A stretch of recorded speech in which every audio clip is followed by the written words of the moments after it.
السلام علیکم ورحمۃ اللہ وبرکاتہ۔ یہ کسی نے سوال کیا کہ عمائرہ نام رکھنا کیسا؟ تو عمائرہ عین کے ساتھ عمائرہ یا عمائر یا عمارہ، یہ تین تلفظ ہیں، عمائرہ، عمائر یا عمارہ۔ تو عمائرہ کا تو کوئی معنی ہی نہیں ہے لغت میں۔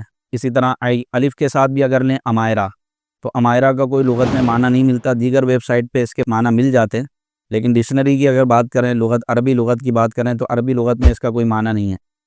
اسی طرح عمائر، عمائر کا ایک مطلب ہوتا ہے شہد کا چھتا، یعنی شہد کی مکھیوں کا چھتا، بڑا قبیلہ، اس کو بھی عمائر کہتے ہیں۔ البتہ عمارہ، عمارہ یہ ایک صحابیہ رضی اللہ تعالیٰ عنہ کا نام تھا، ام عمارہ، جو کہ حضرت نصیبہ بن مازنیہ رضی اللہ تعالیٰ عنہ تھی، ان کی کنیت تھی ام عمارہ۔ تو عمارہ نام رکھا جا سکتا ہے، یہ صحابیہ کا بھی نام تھا اور اس کا معنی بھی موجود ہے، بہت زیادہ آبادی کرنے والی، تعمیر کرنے والی۔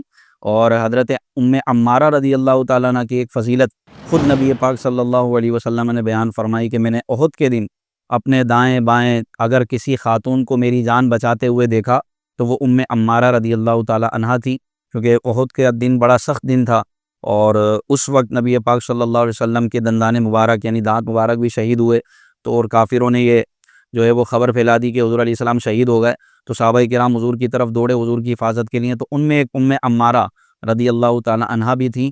تو عمائر اور عمائرہ یا الف سے عمائرہ یہ نام رکھنا درست نہیں ہے، ان کا کوئی معنی نہیں ہے۔ نیٹ پہ اور دیگر ویب سائٹ پہ تو بہت سارے معنی ملیں گے، لیکن ڈکشنری میں اس کا کوئی معنی نہیں ہے۔ البتہ عمارہ نام رکھنا یہ بہت بہتر ہے، یہ آپ اپنی بچیوں کا نام رکھیں، انشاءاللہ اس کی برکتیں ملیں گی۔